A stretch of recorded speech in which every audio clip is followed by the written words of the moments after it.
بزرگی فرهنگ و زبان ما به حدی بوده است که حتی اشغالگران را در خودش هضم کرده است. این بسیار نکته مهم است. شما می تاریخ اشغال ها را ببینید، در نهایت در تاریخ و فرهنگ همین ملت تسلیم شدند و هضم شدند. شما خیلی در تاریخ میخونید که مثلا شاهان ترکی، مغولی، ولی یک جنبه دیگه شما نگاه کنید، همین محمود غزنوی، اینا شاهی بسیار در تاریخ ما همین خیلی تصویر میشه که شاهی ظالمی خونریزی رفته هندوستان قتل عام کرد، کجا را چیکار کرد.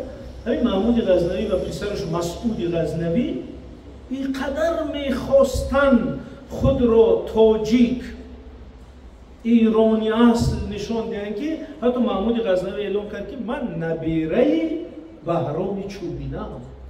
در کتاب آمده است که من از نسل بهرام چوبینه ام. حتی سامانیان این کار نکردن. محمود غزنوی میدونه چیکار کرد؟ در پرچم غزنویان اون شعری که در پرچم ساسانیان بود آورده در پرچمش زد. یعنی میخواست که به همین ملت تعلق داشتن خود را، چون که اینا شرم داشتن از گذشته بادیه نشینی خود، گفته که منم مثل شما الیت و اشرافم، من از تبار بزرگ فارسم. آورد خودش گفت که من از بهرام چوبینه، اینا پرچم من پرچم ساسانی.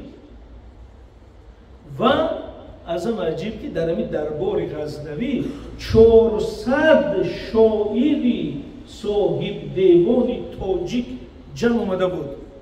400 شاعر. این امروز در اتفاق نویسندگان همین قدر شاعر نیست.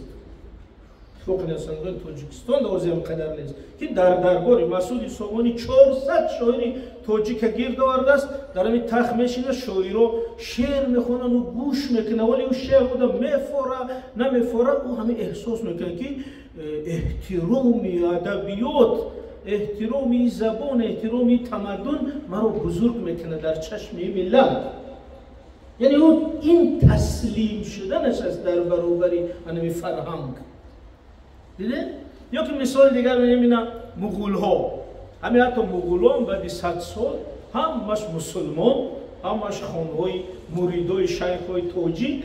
بنابراین هم مولانا یک بیت میگه که بنده و خربنده بودم بین که خدا بنده شدم. درباره خانهای مغول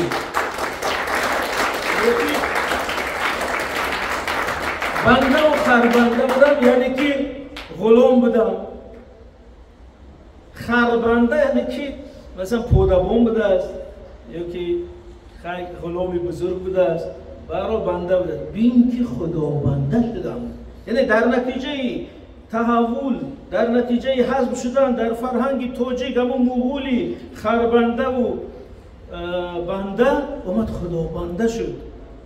یعنی صاحب ایمان شد، صاحب معرفت شد، صاحب فرهنگ شد.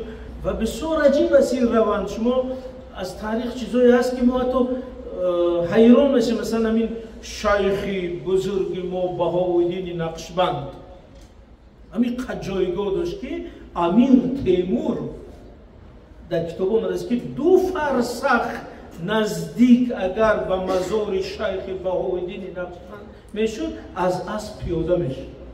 میگفت که از نزدیک مزاری حضرت اسبکی گذاشتن گناه عظیم است. این در فرهنگ ما چگونه تسلیم شدنش. بنابراین این او میگفت که از نزد این مزار یک تاجیک گذاشته نمیتونست با همه شکوهش. میگفت که حضرت پیری هم ایمو از این رو بینه تا حدی رسید که همین نسل دوم سیوم تیموری ها شاهنامه خون شدن. بزرگترین، زیباترین، قیمتترین نسخه دستخط شاهنامه بویسنهوری هست که نبیره امیر تیمور با آب طلا نوشته است. با آب طلا نوشته است. با طلا و نقره نقاشی رستم و سهراب و تخمیدان داره کرده است. اگر از نظر نظری گیم گویا که باید تیموریانی ترک باید شاهنامه را پاره میکردن. اینقدر تابع این فرهنگ، اینقدر تسلیم این فرهنگ شده است که اومده است شاهنامه را با طلا نوشته است. این تسلیمی اشغالگر در نزد این فرهنگ، حزم شدنی اشغالگر در این فرهنگ است و این همیشه دوام داشته است. حتی یک چیزی که ولی نمیدونم چه خیلی درست میفهمیم میونه، به هر حال همچون فکتی تاریخی بگم، حتی امیران یعنی اشترخانی، امیران منقیطی زنی توجیک میگرفتند که خونمون تازه شد، که امیرزاده های ما هم اصیل زاده شود.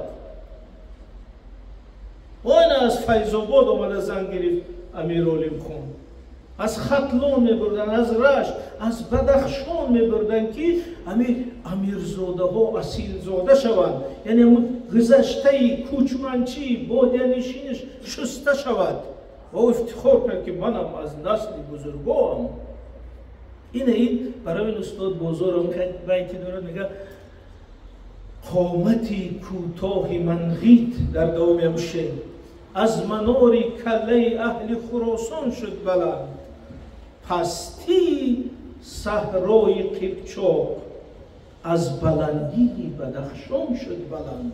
یعنی که اون نژاد و گذشته پست خود رو با واسطه ازدواج با نمی تاجیکا میخواستن تازه کنن.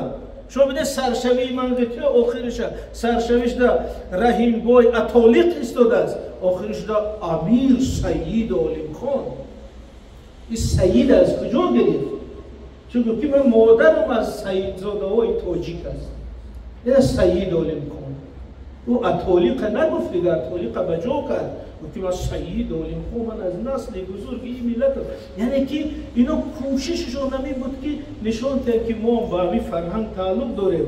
و آخرین چیزی زیبایی که ما میتونیم با تأکید در همین نکته بگوییم، تمام یعنی امیرای منقیط با تاجیکی شعر می نوشتن و افتخار داشتن که من شاعری تاجیکم.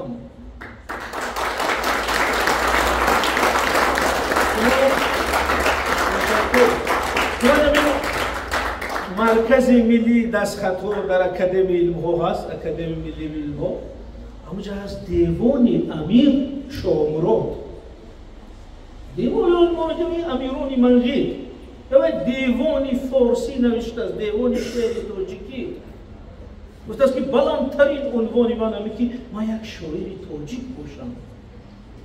دیوان امیر عبدالاحد اینا در دستخط‌ها، دیوان امیر علیم خان اینا در خزینه دستخط‌ها.